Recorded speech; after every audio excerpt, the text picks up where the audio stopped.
For GVSULakers.com, I'm Jake Levy here in the Fieldhouse Arena, joined by head volleyball coach Deanne Scanlon. Hard to believe, but volleyball season is right around the corner. Here to preview that season is the head coach. And coach, I just said it's hard to believe the season's almost here already. Yeah, it is. It's kind of bittersweet. You know, you love your summers and your time off, but you also love for them to end because that means volleyball season's here. So. You lost three really crucial players from a year ago, a lot of new faces and some new places for you this year. What's kind of the outlook and what's the first step in getting the team ready to go this year?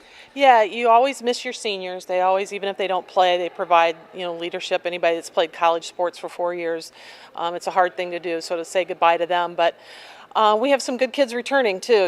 We've got Stacy Brower, who pretty much led us in almost every offensive category last year. She's returning for her senior year. Hannah Murdoch, who played pretty much every single match for us last year, is returning as a senior.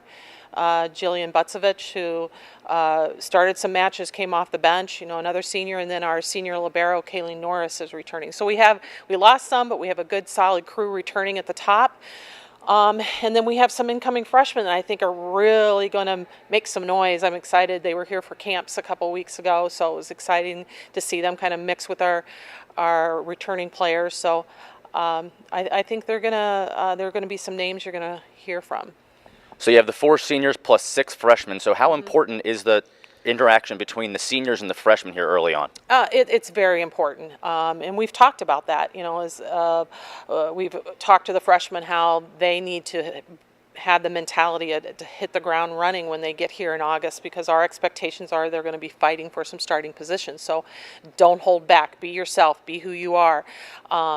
And we've talked to the upperclassmen. It's like, if you want to have a great senior year, you've got to be able to get these younger kids into the system and take them under your wing a little bit and move them along. So it's something we work at. We don't only just work in the gym with our skills. We work with off the court, just building those relationships and bonding and learning about each other, learning each other's personalities and how do you interact with somebody that may be a little different from you? What do they need? Do they need to be yelled at? Or do they need an arm around the shoulder? I mean, you have to learn those things. So.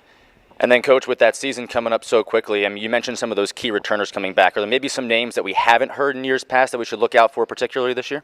I think, the setting position is going to be something that, we had Katie Olson, a senior, that set for us the majority of the year last year.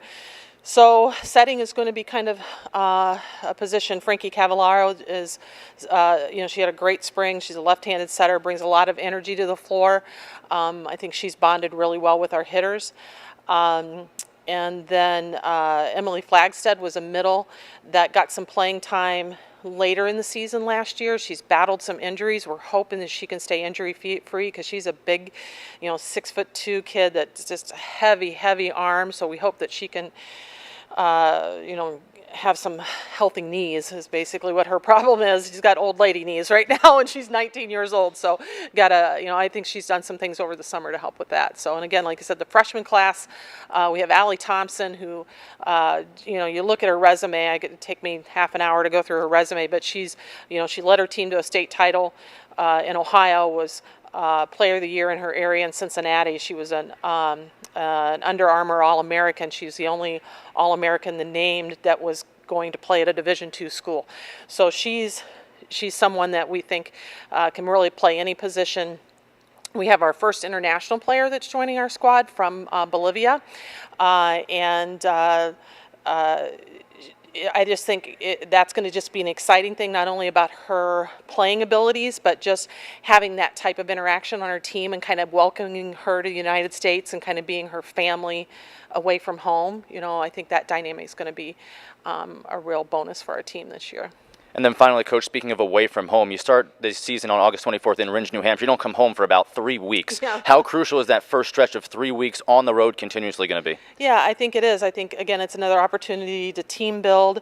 Last year we took the trip to Italy, so we're not going to Italy, but we are going on the road for sure. And those are the moments where, when you're away from campus and you're out of the gym, I think those are really where those ties really, come together and kids kind of learn a little bit more about each other. So, and some good competition in there. So we always love to play at home, but I think it makes you a little tough, being on the road. It doesn't wear you out as much at the beginning of the season when you're fresh and excited about things too. Well, that season coming up on August 24th. You can follow the Lakers on GVSULakers.com, and you can see them right here in the Fieldhouse Arena on September 14th. Coach, thanks for your time. Good luck this year. Thank you. For GVSULakers.com, I'm Jake Levy.